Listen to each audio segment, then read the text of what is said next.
Hello, you're listening to Abstract AF. I'm Sneha Jaswal, and I'll quickly review 10 books under 10 minutes for this episode. So let's get started.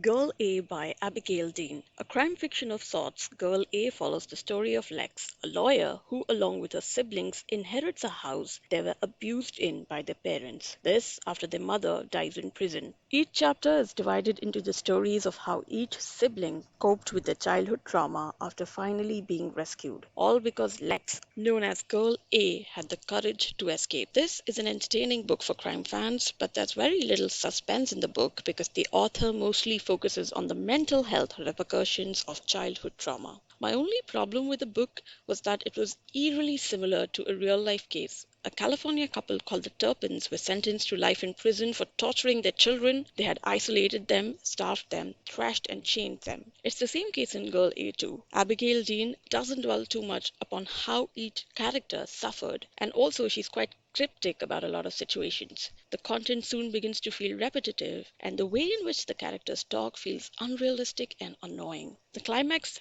does have a very interesting twist, but it wasn't foreshadowed well, so some readers might feel cheated, while others might love it. Number 2, Slaughterhouse 5 by Kurt Vonnegut.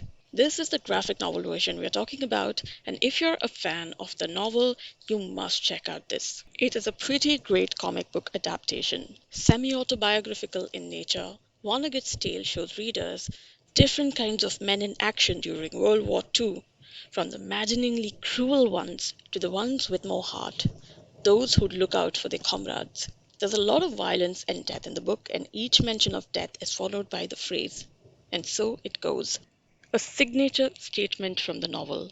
The graphic novel creators are obviously not able to be as detailed as the book, so readers who haven't read the regular fictional novel might be left wanting more. Number 3, My Evil Mother by Margaret Atwood. This is a short little story exploring a mother-daughter relationship and how a girl believes her mother is an evil witch. Atwood cleverly combines elements of fantasy, comedy against the domestic setting of a single mother running her household without the need of a man. Towards the second half of the story, a sort of sad realistic tone seeps in, but the melancholy is quickly dispelled by a humorous ending. "Oh, that was cute," was my only thought when I finished the tale.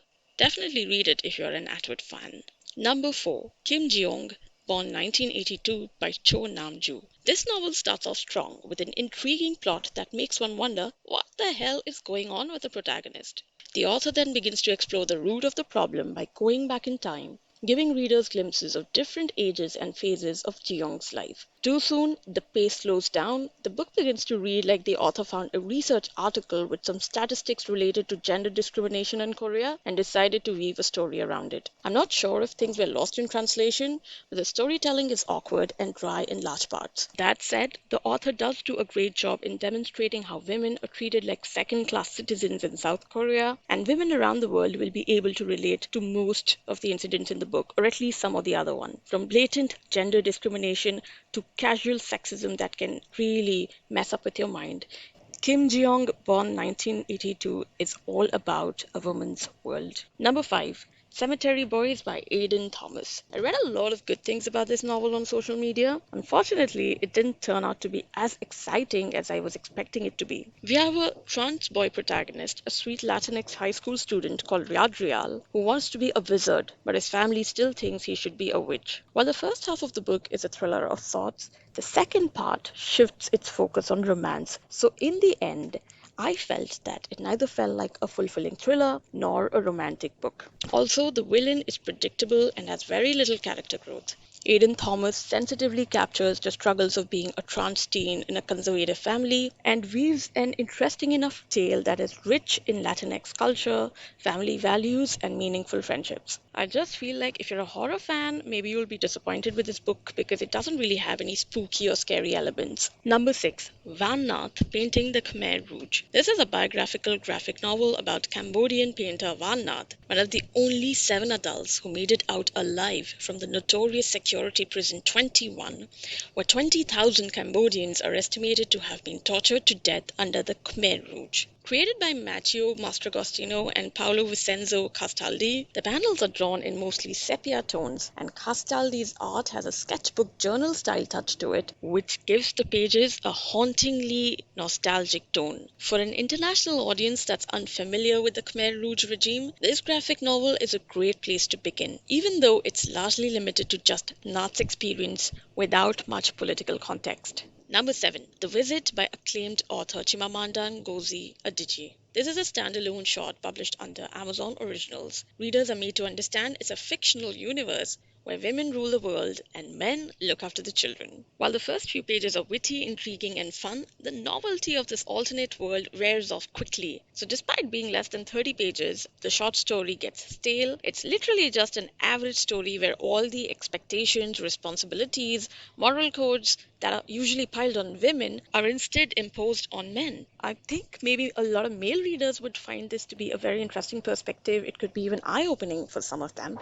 For women readers, maybe it's not that great. Due to an intriguing cover picture, I was expecting some sort of a twist towards the end, but nothing really happens, and it has a pretty flat climax that makes you feel like maybe you wasted your time. Number 8, Banned Book Club by Kim-Jiyoung, Ryan Estrada, and Ko-Hyung-Yoo. This is a dramatized account of Hyun Suk's life as a South Korean student activist in the 1980s. So the story unfolded under the Chun Doo-hwan regime, who had become the president of the nation after leading a successful military coup in 1979. It's best to treat this work as a work of fiction if you aren't familiar with South Korea's political history. The artwork is simple, sketchbook doodle style, expressive, and joyous. There's something youthful about the panels that capture the protagonist's fear, excitement, and angst against the system. The creators vividly capture the role of students in political movements and how totalitarian military regimes suppress dissent in the most insidious ways, imposing heavy censorship to hide and distort ground realities. Banned Book Club celebrates the act of reading and how it can empower people to look beyond the blinkers their rulers want them to wear. Definitely check it out if graphic novels interest you and you don't mind a politically packed tale.